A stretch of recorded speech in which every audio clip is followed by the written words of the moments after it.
police pull over a car with $130,000 worth of meth inside.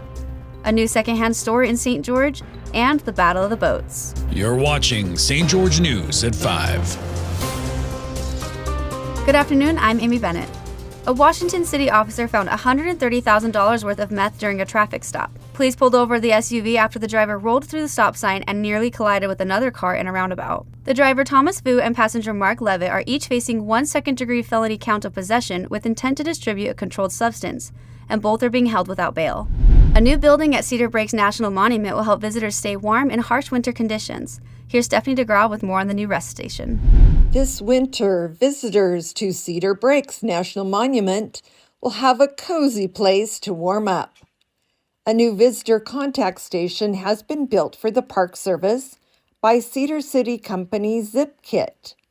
Monument Superintendent Kathleen Gonder had this to say. So I'm really excited about focusing and highlighting a local area business in Cedar City. And I think that this will be a wonderful facility for our visitors and our staff to be able to run our snowshoe hikes in the wintertime, but also programs and activities and festivals in the summertime. A consignment shop in St. George is making it easy for buyers and sellers in the community without having to deal with social media marketplaces. Here's Jessie Bang with how Indie Clover is changing the game.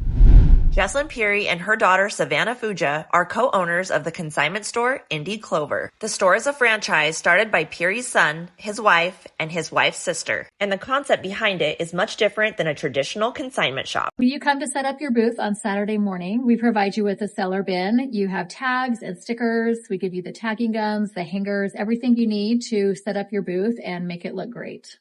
Then you just tag your item with your booth number, price, and size, and leave it here for the week. And then on Thursday and Friday, you can discount your booth 25, 50, or 75% off to clear out your booth. Mm-hmm. Friday night, you come pick out whatever doesn't sell. And on Monday, we Venmo you 2/3 of what you made. The ability to rent a booth and set your own prices provides sellers an easier option than selling themselves online.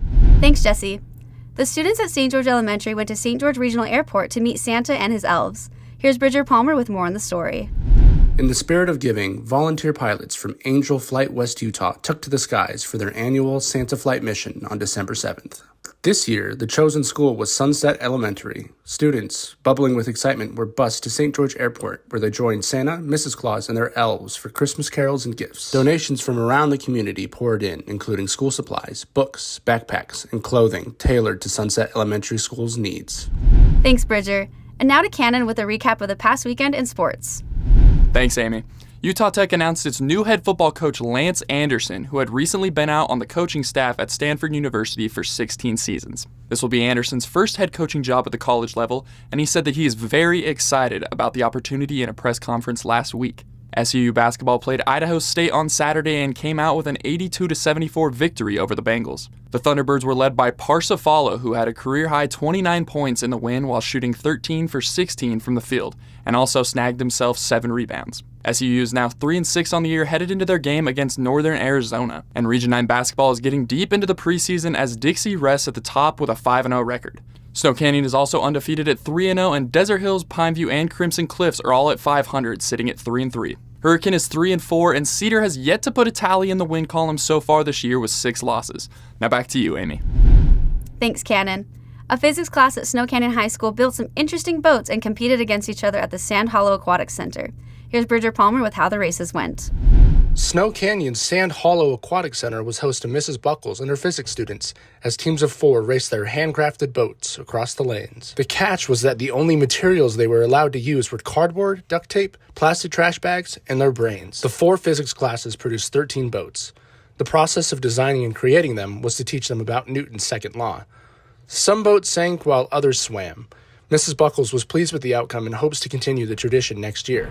Thank you for watching St. George News at 5. I'm Amy Bennett with St. George News, your #1 source for local news. This has been St. George News at 5.